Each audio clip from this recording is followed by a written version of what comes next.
আসসালামু আলাইকুম। স্বাগত জানাচ্ছি মিলেনিয়াম টিভি ইউএস এর সাপ্তাহিক বিনোদন সংবাদে। সাথে আছি আমি শাকিরা নোভা। ঢাকা বিশ্ববিদ্যালয়ের কেন্দ্রীয় খেলার মাঠে 11 ফেব্রুয়ারি থেকে শুরু হয়েছে 3 দিন ব্যাপী তারুণ্যের উৎসব। এসো দেশ বদলাই, পৃথিবী বদলাই প্রতিবাদ নিয়ে নতুন বাংলাদেশ গড়ার লক্ষ্যে ঢাকা বিশ্ববিদ্যালয় এবং যুব ও ক্রীড়া মন্ত্রণালয় এই উৎসব যৌথভাবে আয়োজন করেছে।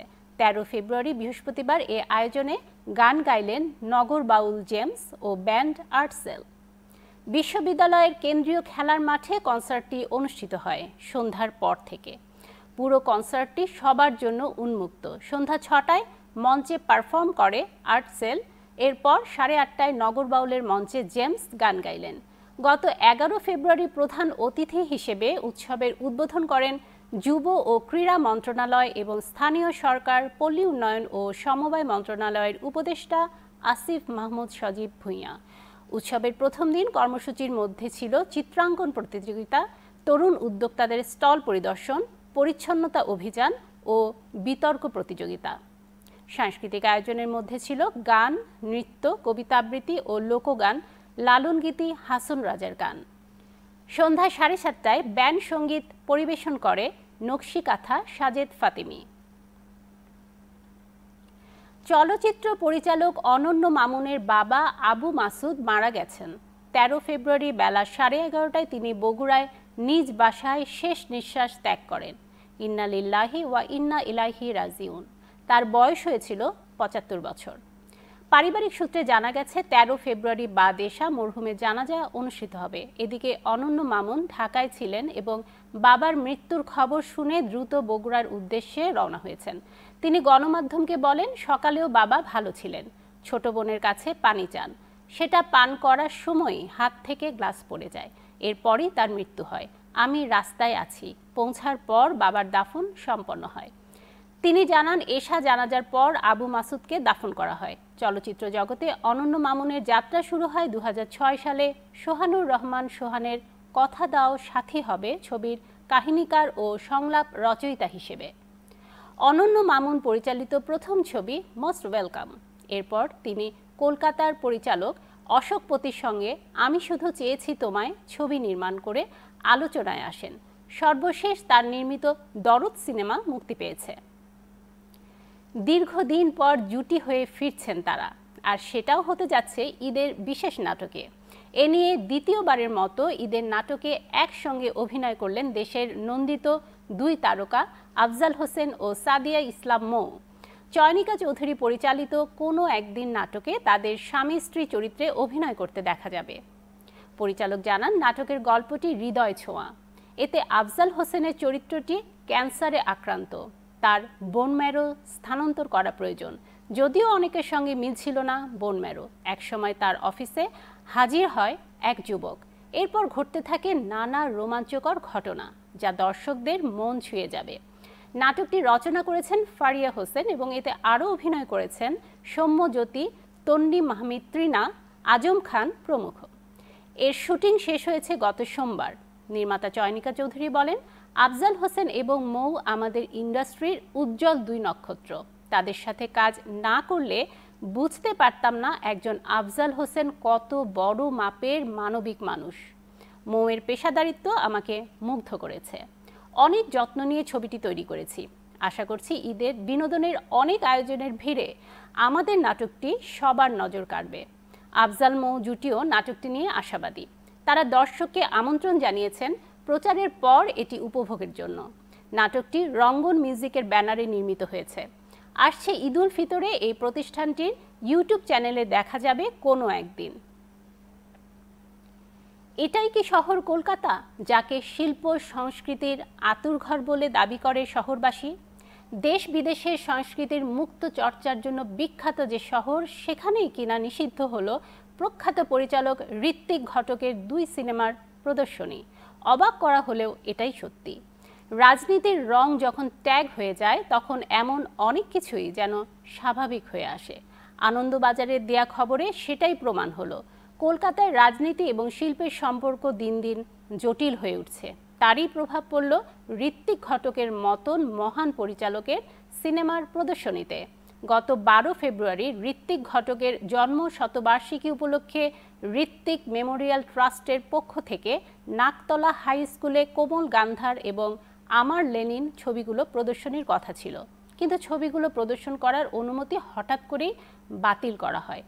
প্রথমে বিদ্যালয়ের প্রধান শিক্ষক অনুমতি দিলেও কিছু ব্যক্তির হুমকির কারণে তিনি তা বাতিল করেন বলে জানিয়েছেন। আনন্দবাজার বলছে, আমার লেনিন ছবিটির বিষয়ে বিশেষ আপত্তি ছিল। হুমকি আসছিল এই ছবি প্রদর্শিত হলে বিদ্যালয়ে ভাঙচুর হবে। এরপর কোমল গান্ধার দেখানোর অনুমতিও আর দেয়া হয়নি। এই ঘটনাটি কলকাতার শিল্প সংস্কৃতির আঙিনায় বেশ আলোচনার জন্ম দিয়েছেন।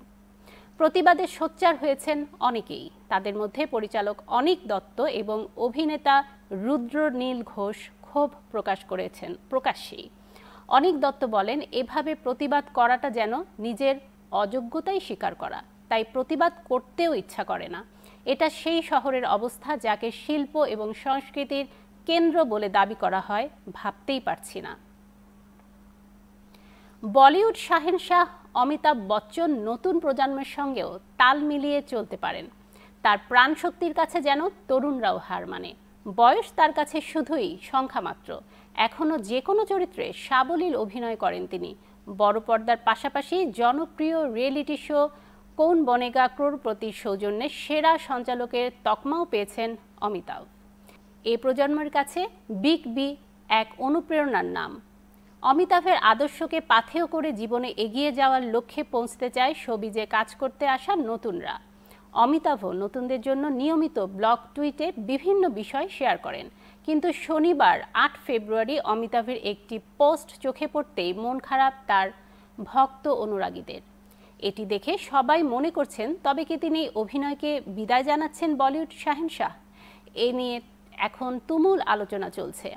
বলিউড মেগা স্টার অমিতাভ বচ্চন তার পোস্টে 3টি শব্দ লিখেছেন, টাইম টু গো, যার বাংলা করলে হয় বিদায় নেয়ার সময় এসেছে। অমিতাভের এই পোস্ট ঘিরে সোশ্যাল মিডিয়া তোলপাড় কাণ্ড। ভক্তদের কপালে চিন্তার ভাঁজ। সত্যি অভিনয় থেকে সরে আসার সিদ্ধান্ত নিলেন না, অন্য কিছুর ইঙ্গিত দিলেন বিগ বি? সময় যত এগুচ্ছে কৌতূহল বাড়ছে ভক্তদের। 7 ফেব্রুয়ারি রাত 8টার দিকে প্রথম টুইট শেয়ার করেন, যেখানে লেখা ছিল, আমার মনে হচ্ছিল যাওয়ার সময় এসে গিয়েছে, আমাকে যেতেই হবে। এরপর 9 ফেব্রুয়ারি মধ্যরাত 2:15 টাইম টু গো লিখতেই অনুরাগীরা চিন্তিত হয়ে পড়েন। বর্ষিয়ান এ অভিনেতার এমন পোস্ট দেখে অনুরাগীরা কেউ লিখেছেন, আপনি আর এসব লিখবেন না স্যার, আমরা ভয় পাচ্ছি। কেউ আবার বলছেন, আপনি ঠিক আছেন স্যার? উদ্বেগের মাঝেই এক ব্যক্তি মজা করে লিখেছেন, আপনি ঘুমাতে যান, না হলে এবার জয়া বৌদি চলে আসবে। দর্শক, মিলেনিয়াম টিভি ইউএসএর সাপ্তাহিক বিনোদন সংবাদে এ পর্যায়ে নিচ্ছি ছোট্ট একটি বিরতি। ফিরছি কিছুক্ষণের মধ্যে, আমাদের সাথেই থাকুন।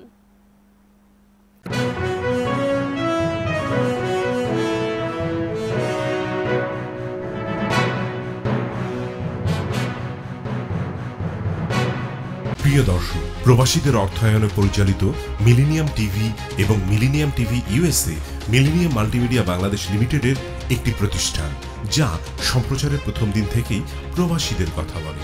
প্রবাসীদের উন্নয়ন, শিক্ষা, স্বাস্থ্য সহ সকল বিষয়ে উন্মুক্ত আলোচনা করে, তুলে ধরে প্রবাসীদের দুঃখ ও দুর্দশার কথা।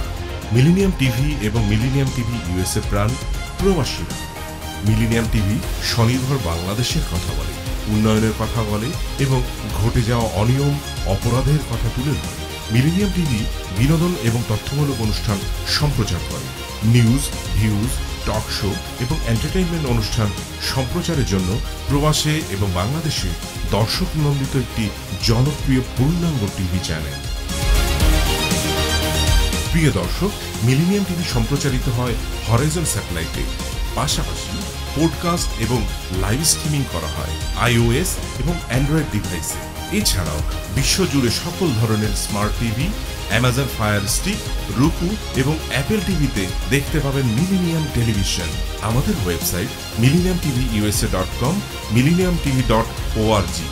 সোশ্যাল মিডিয়া মিলেনিয়াম টিভি এবং মিলেনিয়াম টিভি ইউএসএ। বাংলা ভাষাভাষী এবং প্রবাসীদের সংবাদ পড়তে ভিজিট করুন millenniumonline.tv। প্রিয় দর্শক, মিলেনিয়াম টিভি এবং মিলেনিয়াম টিভি ইউএসএ দেখুন প্রবাসীদের কথা শুনুন, প্রবাসীদের উন্নয়নের সাথে থাকুন। আমাদের নিউ ইয়র্কের ঠিকানা 544 Taylor Avenue, bronze, new York এবং বাংলাদেশের ঠিকানা হাউস 145, রোড 12, ব্লক জি, দক্ষিণ বনশ্রী, ঢাকা, বাংলাদেশ।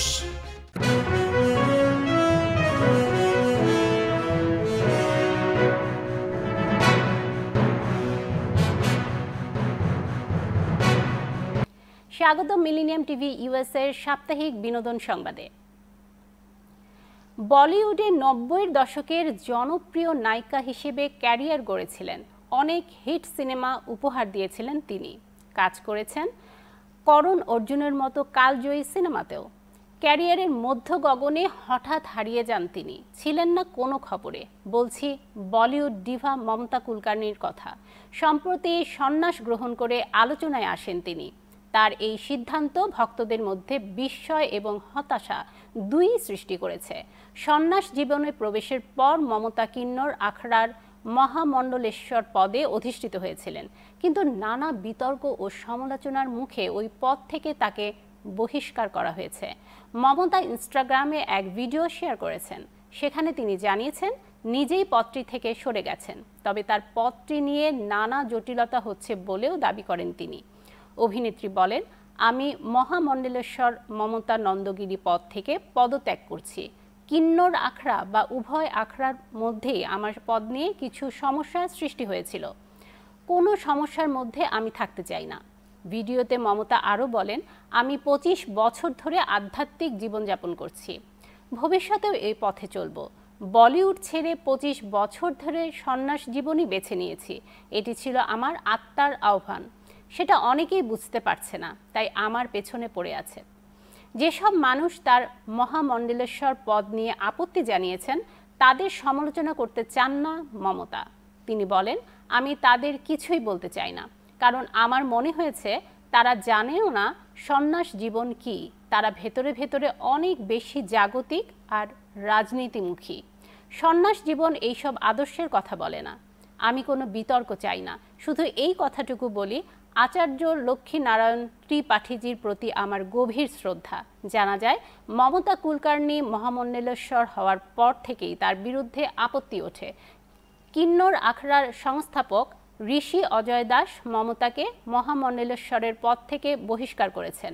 কারণ হিসেবে তিনি জানান, প্রথা অনুযায়ী মমতা নিজের মাথা ন্যাড়া করতে রাজি হননি। এটি একটি বড় বিতর্কের সৃষ্টি করেছে, তাই তাকে পদ থেকে অব্যাহতি দেয়া হয়েছে। এর আগে মমতা কুলকার্নি তার সন্ন্যাস জীবন নিয়ে বলেছেন, আমি কিছুই করিনি, এসবই মা চণ্ডীর লীলা।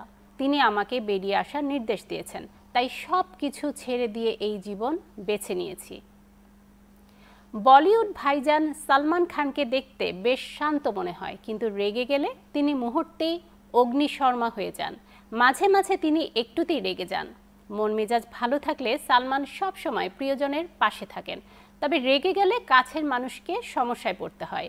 এবার সালমান খানের রাগের শিকার হলেন তার ভাইয়ের ছেলে আরহান খান। রেগে গিয়ে আরহানকে ভীষণ বকেছেন খান সাহেব। 8 ফেব্রুয়ারি মুক্তি পেয়েছে আরহানের সঙ্গে সালমানের পডকাস্ট। সেখানেই ভাতিজার সঙ্গে কথা বলতে বলতে রেগে যান ভাইজান। পডকাস্টে হিন্দির সঙ্গে ইংরেজি মিশিয়ে কথা বলছিলেন আরহান ও তার বন্ধু। এমনটা দেখেই চটে যান ভাইজান।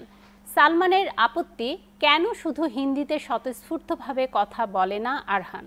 সালমানের সঙ্গে পডকাস্টে আরহানের সঙ্গে ছিলেন তার আরও 2 বন্ধু, আরুজ বর্মা ও দেব রায়ানি। এতে অতিথি হিসেবে ছিলেন সালমান। ভাতিজাকে তার বন্ধুদের সঙ্গে একটানা ইংরেজিতে কথা বলতে দেখে সালমান বলেন, তোমাদের সবার আগে হিন্দিতে কথা বলা উচিত। এরপরেই আরহানের 2 বন্ধু বলে ওঠেন তারা হিন্দিতে তেমন স্বতঃস্ফূর্ত নন। তখন মাথা ঠান্ডা করে সালমান জানান তাদের হিন্দি শিখতে তিনি সাহায্য করবেন। কিন্তু তার সঙ্গে ভাইজান আরও বলেন, হিন্দি জানো না বলে তোমাদের লজ্জা হওয়া উচিত। হিন্দি ভাষী দর্শকদের জন্যই তো তোমরা কাজ করছো। কিছুদিন আগেই আরহানের পডকাস্টের প্রথম ঝলক প্রকাশ্যে আসে। এই পডকাস্টে মনের কথা উজাড় করেছেন সালমান খান। এর মধ্যেই ভাতিজা আরহানকে জীবনের পরামর্শও দিয়েছেন তিনি। সালমানের স্পষ্ট নির্দেশ, জীবনে যা হোক না কেন পরিবারই সবার আগে। ভাইজান বলেন, সবসময় পরিবার ও বন্ধুদের পাশে থাকবে, এটা সারা জীবন তোমাকে করেই যেতে হবে। ভাইজান ৫৯ বছর বয়সে এসেও নিজেকে নিজেই বিভিন্নভাবে পরামর্শ দেন। ভাতিজাকেও একটি পরামর্শ দেন তিনি। বলেন, আমি নিজেকে একটা পরামর্শ দিই, সেই পরামর্শই তোমাকে দেব। এই পরামর্শ শুনে হয়তো তুমি আমাকে ঘৃণা করবে। আমি নিজেকে এ পরামর্শ আরও রূঢ়ভাবে দিয়ে থাকি। জীবনে কাউকে একবার ক্ষমা করা যায়, দুবার ক্ষমা করা যায়, ৩বার হয়ে গেলে বুঝবে সব শেষ। এদিকে ভাইজানের গরুর মাংস না খাওয়ার কথা ছড়িয়ে পড়েছে, ফলে তিনি ব্যাপক সমালোচনায় পড়েছেন। তার বাবা সেলিম খান মুসলিম, মা সালমা খান হিন্দু। সালমা খানের আগের নাম সুশীলা চরক, বিয়ের পর তার নাম সালমা খান রাখা হয়েছে। আর সৎমা হেলেন খ্রিস্টান। সে কারণেই সব ধর্মের প্রতি যে তার সমান শ্রদ্ধা, তা হওয়াই স্বাভাবিক। এমনিতেই সব ধর্মের প্রতি শ্রদ্ধাশীল খান পরিবার। তাদের বাড়িতে মিশ্র সংস্কৃতিতে বিয়ের চল রয়েছে। তাদের বাড়িতে যেমন গণেশ পূজা ঘটা করে হয়, তেমনি আয়োজন করা হয় ঈদের অনুষ্ঠান। বছর কয়েক আগে টেলিভিশন চ্যানেলের একটি শোয়ে সালমান খান জানান, তিনি গরুর মাংস কিংবা শুয়োরের মাংস ছুঁয়ে দেখেন না, আর তিনি গোমাংস খান না তার মায়ের জন্য। সবাই জানেন সালমান তার মাকে কতটা ভালোবাসেন। সালমান তার মায়ের ভীষণ কাছের। অভিনেতা বলেন, গরুকে আমরাও ভীষণ মান্য করি। আমার মা যেহেতু হিন্দু, সে কারণেও। আমাদের পরিবার প্রকৃত অর্থেই ভারতীয়। এ কথা সোশ্যাল মিডিয়ায় ছড়িয়ে পড়তেই ভীষণ সমালোচনায় পড়েছেন সালমান খান। বদলে যাওয়া সমাজের প্রেক্ষাপটে আজকাল গল্প সিনেমায় ভিলেনদের জনপ্রিয়তা বেড়েই চলেছে। বড় বড় সব তারকারা এখন ভিলেন হয়ে পর্দায় আসছেন। বলা যায় প্রতিযোগিতাও চলে। বিশেষ করে ভারতের সিনেমাগুলোতে খল চরিত্রে প্রথম সারির তারকাদের দেখা যাচ্ছে। গেল কয়েক বছরে superhit Kabir Singh, KGF, animal, Pushpa, tiger, পাঠান, জওয়ান ছবিগুলো তার দৃষ্টান্ত। ববি দেওল এবং সঞ্জয় দত্তের মতো বড় অভিনেতারা ভিলেনের চরিত্রের দাপট দেখাচ্ছেন। তবে তাদের সবাইকে টেক্কা দিয়ে এগিয়ে যাচ্ছেন এবার এক অভিনেত্রী। সর্বোচ্চ পারিশ্রমিক নিয়ে ভারতীয় সিনেমার ইতিহাসে সবচেয়ে দামি ভিলেন হিসেবে নাম লেখাচ্ছেন এই বলিউড তারকা। তিনি প্রিয়ঙ্কা চোপড়া। দক্ষিণী সিনেমার বিখ্যাত পরিচালক এস রাজামৌলির SSMB 29 সিনেমায় প্রধান ভিলেন চরিত্রে হাজির হবেন দেশি গার্ল খ্যাত এ অভিনেত্রী।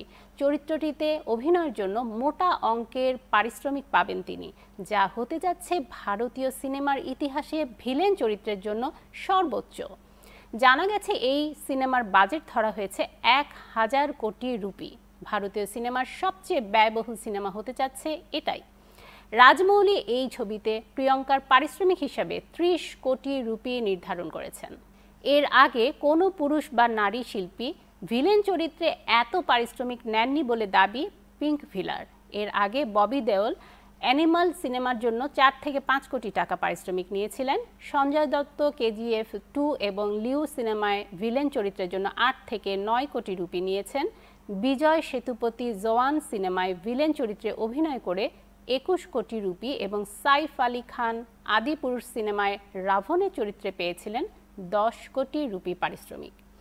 অন্যদিকে ইমরান হাশমি টাইগার 3 সিনেমায় ভিলেন চরিত্রে অভিনয় করার জন্য 10 কোটি রুপি পারিশ্রমিক পেয়েছেন। সেই সব রেকর্ড পেছনে ফেলে প্রিয়ঙ্কা চোপড়া নতুন রেকর্ড করেছেন। তার এই কীর্তি ভারতের সিনেমা ইন্ডাস্ট্রির জন্য ভিলেন চরিত্র এবং নারী তারকাদের জন্য নতুন দিগন্তের উন্মোচন করবে বলে মনে করছেন দেশটির সিনেমা বিশ্লেষকেরা। এমন অনেকেই আছেন যারা বয়সকে কেবল একটি সংখ্যায় পরিণত করে উদ্দাম বেঁচে থাকতে জানেন, উপভোগ করতে পারেন জীবনের শেষ মুহূর্ত পর্যন্ত। হলিউডের কিংবদন্তি অভিনেতা হ্যারিসন ফোর্ড সেই তালিকার একজন, যিনি 82 বছর বয়সেও যে কোনো তরতাজা যুবকের চেয়েও বেশি উদ্যমী, বেশি পরিশ্রমী আর রোমাঞ্চকর জীবন কাটাচ্ছেন। বিশ্বজুড়ে ইন্ডিয়ানা জোন্স সিরিজের জন্য বিখ্যাত হ্যারিসন ফোর্ড। সেই 1981 সালে Raiders of the Lost Ark ছবি দিয়ে সিরিজটি শুরু করেছিলেন ফোর্ড। আর 2023 সালে দ্য ডায়াল অফ ডেস্টিনি সিনেমাতেও 80 বছর বয়সে ইন্ডিয়ানা জোন্স হয়ে পর্দা কাঁপিয়েছেন এই অভিনেতা। আগের ছবিগুলোর তুলনায় অবশ্য ততটা ব্যবসায়িক সাফল্য আসেনি, তবে ফোর্ডের অভিনয় মন ভরে উপভোগ করেছেন তার ভক্তরা। সেই ফোর্ড এবার 82 বছর বয়সে সুপার হিরো চরিত্র দিয়ে পর্দায় আসতে চলেছেন। বলার অপেক্ষা রাখে না, এটি তার ভক্তদের জন্য দারুণ সারপ্রাইজ হয়ে আসতে চলেছে। সেই সঙ্গে প্রবীণদের মানসিকভাবে অনুপ্রেরণা যোগাবে ফোর্ডের চরিত্রটি, এমন ধারণাও করা হচ্ছে। মার্ভেল সিনেম্যাটিক ইউনিভার্সে অভিষেক করতে যাচ্ছেন Harrison Ford. Captain America Brave New world সিনেমায় যুক্তরাষ্ট্রের প্রেসিডেন্ট থ্যাডিয়াস থান্ডারবোল্ট রস চরিত্রে অভিনয় করেছেন তিনি। তার চরিত্রটি সুপার হিরো রেড হাল্ক হয়ে উঠবে। এ চরিত্রে কাজ করাকে বেশ উপভোগ্য আর সারপ্রাইজের বলে মনে করছেন অভিনেতা। দ্য ওয়াল স্ট্রিট জার্নালকে দেয়া এক সাক্ষাৎকারে তিনি বলেন, আমি স্ক্রিপ্ট না পড়েই এই সিনেমাটির জন্য রাজি হয়েছি, কারণ আমি মার্ভেলের সিনেমার ভক্ত। আমি তাদের সবগুলো ছবি দেখেছি এবং উপভোগ করেছি।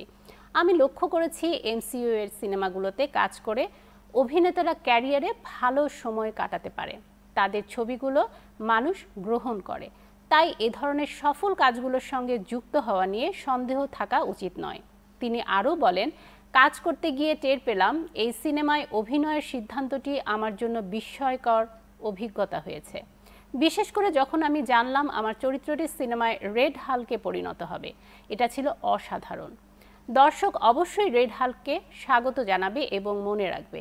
এই বয়সে এমন চরিত্রে যুক্ত হওয়াটা আমার জন্য স্পেশাল। আমি মার্ভেল কমিক্সকে ধন্যবাদ জানাচ্ছি, তারা আমাকে সম্মানিত করেছে। 82 বছরের এক সুপার হিরোকে দেখার অপেক্ষায় সারা বিশ্বের কমিক্স প্রেমী দর্শক। এই অপেক্ষার অবসান ঘটছে 14 ফেব্রুয়ারি। এদিন বিশ্বজুড়ে মুক্তি পাবে জুলিয়াস অনা পরিচালিত Captain America Brave New World সিনেমাটি। Captain America Brave New World MCU এর 35তম সিনেমা। এতে অভিনেতা অ্যান্থনি মেকি হাজির হবেন ক্যাপ্টেন আমেরিকা চরিত্রে।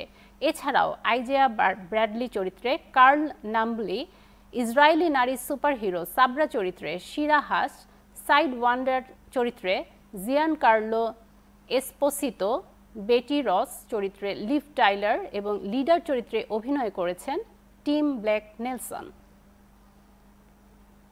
এবারের গ্র্যামি পুরস্কারে সেরা নতুন শিল্পী হিসেবে পুরস্কৃত হয়েছেন চ্যাপেল রোয়ান। পুরস্কার গ্রহণের মঞ্চেই তিনি মিউজিক ইন্ডাস্ট্রির সমালোচনায় মুখর হলেন। তিনি সঙ্গীত শিল্পের নতুন শিল্পীদের প্রতি অবহেলা হয় সে সম্পর্কেও নিজের মতামত প্রকাশ করেছেন। 2024 সালের সেরা নতুন শিল্পী হিসেবে রোয়ানের হাতে পুরস্কার তুলে দেন ভিক্টোরিয়া মনেট। তিনি নিজের বক্তব্য দিতে গিয়ে তার সঙ্গে মনোনয়ন পাওয়া সহকর্মীদের ধন্যবাদ জানান। তার ক্যারিয়ারে যারা অবদান রেখেছেন তাদের প্রতি কৃতজ্ঞতা প্রকাশ করেন। এরপর তিনি একটি নোটবুক হাতে নিয়ে উঠতি শিল্পীদের প্রতি অবিচারের বিষয়টি তুলে ধরেন। রোয়ান বলেন, যদি আমি কখনো গ্র্যামি জিতি এবং সঙ্গীতের সবচেয়ে শক্তিশালী মানুষের সামনে দাঁড়িয়ে থাকি, তাহলেও আমি দাবি করব নতুনরা অবহেলার শিকার। তাদের দিয়ে যারা কোটি কোটি ডলার আয় করছে তারা শিল্পীদের জন্য একটি জীবনযাপনযোগ্য মজুরির ব্যবস্থা করছেন না। তাদের উচিত শিল্পীদের সব প্রাপ্য বুঝিয়ে দেয়া, তাদের স্বাস্থ্য সেবা প্রদান করা। তার এই বক্তব্যে শ্রোতারা উচ্ছ্বাসের সাথে তাকে সমর্থন জানান।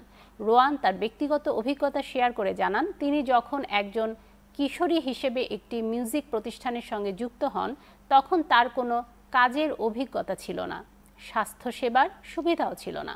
প্যান্ডেমিকের সময় চাকরি খুঁজতে গিয়েও তিনি সাহায্য পাননি।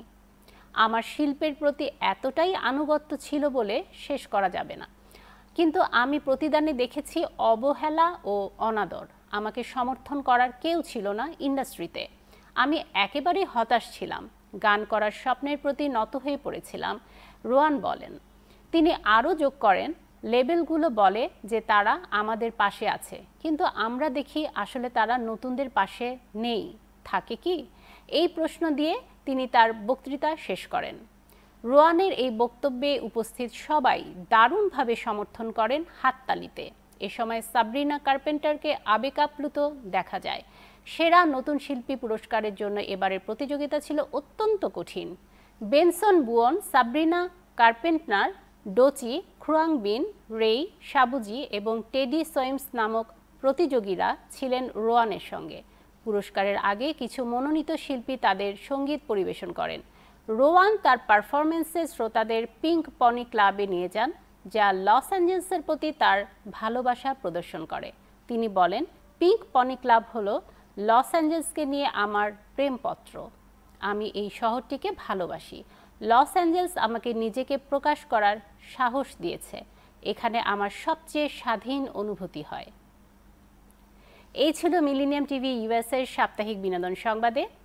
যে কোনো খবর পেতে লগ ইন করুন আমাদের সামাজিক যোগাযোগের সাইট facebook.com/millenniumtvusa এবং youtube.com/officialmillenniumtv। এছাড়াও যে কোনো খবরের সর্বশেষ আপডেট জানতে ভিজিট করুন আমাদের নিয়মিত ওয়েবসাইট millenniumtv.org, millenniumtvusa.com। প্রিয় দর্শক, মিলেনিয়াম টিভি দেখুন সকল অ্যান্ড্রয়েড ফোনে, iOS, Apple TV, Amazon fire TV, roku TV এবং সকল স্মার্ট টিভিতে।